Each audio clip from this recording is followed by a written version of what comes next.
Section 14 of Your Mind and How to Use It by William Walker Atkinson. Chapter 30. Will Training. It is of the utmost importance that the individual develop, cultivate, and train his will so as to bring it under the influence of the higher part of his mental and moral being. While the will is used most effectively in developing and training the intellect and building character, it itself must be trained by itself to habitually come under the guidance of the intellect and under the influence of that which we call character. The influence of the trained will upon the several mental faculties is most marked. There are no faculties which may not be cultivated by the will. The first and great task of the will in this direction is the control and direction of the attention. The will determines the kind of interest that shall prevail at the moment, and the kind of interest largely determines the character of the man, his tastes, his feelings, his thoughts, his acts.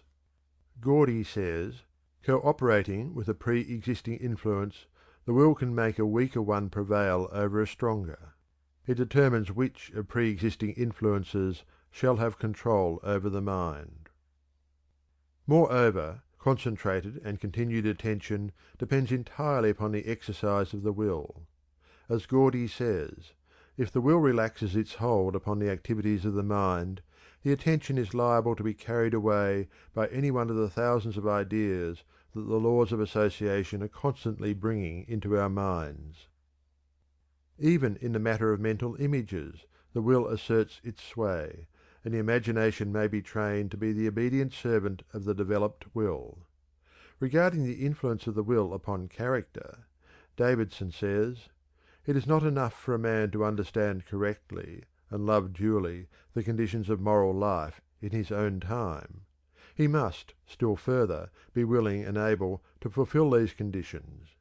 And he certainly cannot do this unless his will is trained to perfect freedom, so that it responds, with the utmost readiness, to the suggestions of his discriminating intelligence and the movements of his chastened affections."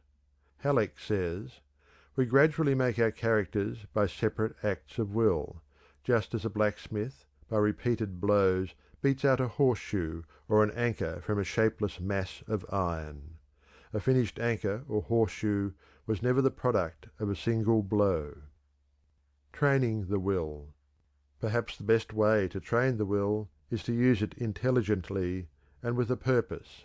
The training of any faculty of the mind is at the same time a training of the will.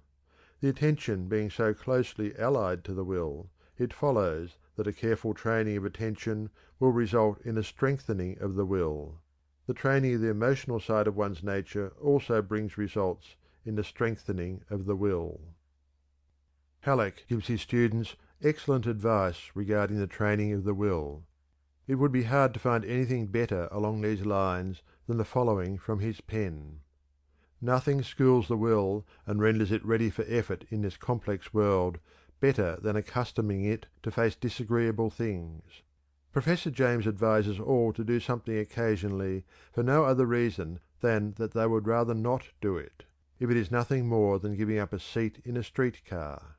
He likens such effort to the insurance that a man pays on his house. He has something that he can fall back on in time of trouble. A will schooled in this way is always ready to respond, no matter how great the emergency. While another would be crying over spilled milk, the possessor of such a will has already found another cow. The only way to secure such a will is to practice doing disagreeable things. There are daily opportunities."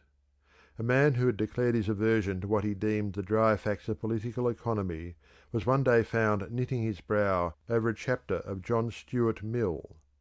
When a friend expressed surprise, the man replied: "I am playing the schoolmaster with myself. I am reading this book because I dislike it." Such a man has the elements of success in him. On the other hand, the one who habitually avoids disagreeable action is training his will to be of no use to him at a time when supreme effort is demanded. Such a will can never elbow its way to the front in life. Habits. Habits are the beaten track over which the will travels. The beaten path of habit is the line of least resistance to the will. One who would train his will must needs pay attention to providing it with the proper mental paths over which to travel. The rule for the creation of habits is simply this: travel over the mental path as often as possible. The rule for breaking undesirable habits is this: cultivate the opposite habit. In these two rules is expressed the gist of what has been written on the subject. Professor William James has left to the world some invaluable advice regarding the cultivation of right habits. He bases his rules upon those of Professor Bain, elaborates these, and adds some equally good ones.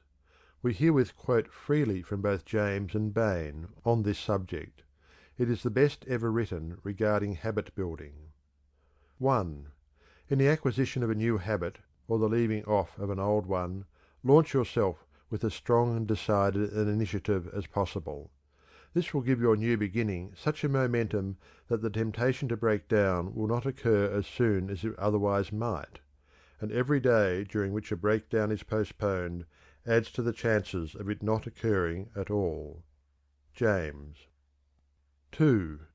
Never suffer an exception to occur till the new habit is securely rooted in your life. Every lapse is like the letting fall of a ball of string which one is carefully winding up. A single slip undoes more than a great many turns will wind again. James. It is necessary, above all things, in such a situation, never to lose a battle. Every gain on the wrong side undoes the effect of many conquests on the right. The essential precaution is so to regulate the two opposing powers that the one may have a series of uninterrupted successes until repetition has fortified it to such a degree as to enable it to cope with the opposition under any circumstances. Bain. 3. Seize the very first possible opportunity to act on every resolution you make, and on every emotional prompting you may experience in the direction of the habits you aspire to gain. It is not in the moment of their forming, but in the moment of their producing motor effects, that resolves and aspirations communicate their new set to the brain. James. The actual presence of the practical opportunity alone furnishes the fulcrum upon which the lever can rest, by which the moral will may multiply its strength and raise itself aloft. He who has no solid ground to press against will never get beyond the stage of empty gesture making. Bain. 4. Keep the faculty alive in you by a little gratuitous exercise every day. That is, be systematically ascetic or heroic in little unnecessary points. Do every day something for no other reason than that you would rather not do it, so that when the hour of dire need draws nigh, it may find you not unnerved and untrained to stand the test. The man who has daily inured himself to habits of concentrated attention, energetic volition, and self-denial in unnecessary things, will stand like a tower when everything rocks around him, and when his softer fellow mortals are winnowed like chaff in the blast. James. End of chapter 30. Chapter 31. Will Tonic. In addition to the general rules for developing and training the will given in the preceding chapter, we ask you to tone up and strengthen the will by the inspiration to be derived from the words of some of the world's great thinkers and doers. In these words there is such a vital statement of the recognition, realization, and manifestation of that something within which we call will, that it is a dull soul, indeed, which is not inspired by the contagion of the idea. These expressions are the milestones on the path of attainment, placed by those who have preceded us on the journey. We submit these quotations without comment. They speak for themselves. Words of the wise. They can who think they can. Character is a perfectly educated will. Nothing can resist the will of a man who knows what is true and wills what is good. In all difficulties advance and will, for within you is a power, a living force, which the more you trust and learn to use will annihilate the opposition of matter. The star of the unconquered will, it rises in my breast, serene and resolute and still, and calm and self-possessed. So nigh is grandeur to our dust, so near is God to man, when duty whispers low, "Thou must." The youth replies, "I can." The longer I live, the more certain I am that the great difference between men, between the feeble and the powerful, the great and the insignificant, is energy, invincible determination, a purpose once fixed, then death or victory. That quality will do anything that can be done in this world, and no talents, no circumstances, no opportunities will make a two-legged creature a man without it. Buxton. The human will, that force unseen, the offspring of a deathless soul, can hew a way to any goal, though walls of granite intervene. You will be what you will to be. Let failure find its false content in that poor word environment. But spirit scorns it and is free. It masters time, it conquers space, it cowes that boastful trickster Chance, and bids the tyrant Circumstance uncrown and fill a servant's place. Resolve is what makes a man manifest; not puny resolve, not crude determinations, not errant purpose, but that strong and indefatigable will which treads down difficulties and danger as a boy treads down the heaving frost lands of winter, which kindles his eye and brain with a proud pulse beat toward the unattainable. Will makes men giants. Donald G. Mitchell. There is no chance, no destiny, no fate can circumvent or hinder or control the firm resolve of a determined soul. Gifts count for nothing. Will alone is great. All things give way before it, soon or late. What obstacle can stay the mighty force of the sea-seeking river in its course, or cause the ascending orb of day to wait? Each well-born soul must win what it deserves. Let the fools prate of luck. The fortunate is he whose earnest purpose never swerves, whose slightest action or inaction serves the one great aim. Why, even death itself stands still and waits an hour sometimes for such a will. Ella Wheeler Wilcox. I have brought myself, by long meditation, to the conviction that a human being with a settled purpose must accomplish it, and that nothing can resist a will which will stake even existence upon its fulfilment. Lord Beaconsfield. A passionate desire and an unwearied will can perform impossibilities, or what may seem to be such to the cold and feeble. Sir John Simpson. It is wonderful how even the casualties of life seem to bow to a spirit that will not bow to them, and yield to subserve a design which they may, in their first apparent tendency, threaten to frustrate. When a firm, decisive spirit is recognised, it is curious to see how the space clears around a man and leaves him room and freedom. John Foster. The great thing about General Grant is cool persistency of purpose. He is not easily excited, and he has got the grip of a bulldog. When he once gets his teeth in, nothing can shake him off. Abraham Lincoln.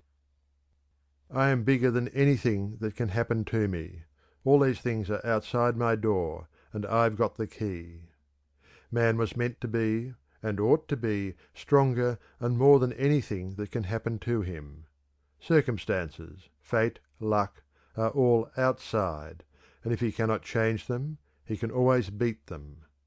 Charles F. Lummis. The truest wisdom is a resolute determination. Impossible is a word found only in the dictionary of fools. Circumstances. I make circumstances. Napoleon. He who fails only half wills. Sawarrow. That which the easiest becomes a habit in us is the will. Learn then to will strongly and decisively. Thus fix your floating life, and leave it no longer to be carried hither and thither like a withered leaf by every wind that blows. Man owes his growth chiefly to that active striving of the will, that encounter which we call effort; and it is astonishing to find how often results apparently impracticable are thus made possible. It is will, force of purpose, that enables a man to do or be whatever he sets his mind upon being or doing.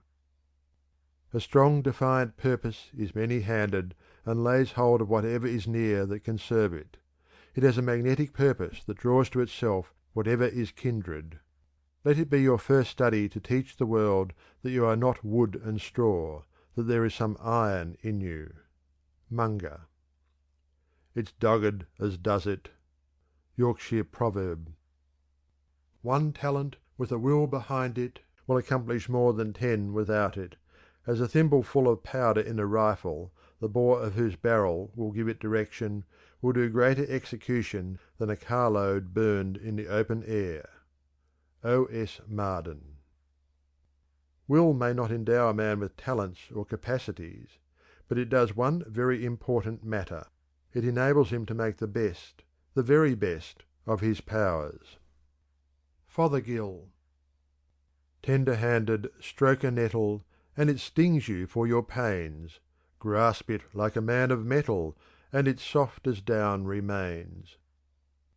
Don't flinch, don't foul, but hit the line hard. Roosevelt. The more difficulties one has to encounter, within and without, the more significant and the higher in inspiration his life will be. End of chapter 31. End of Your Mind and How to Use It, by William Walker Atkinson. Read by Algy Pug.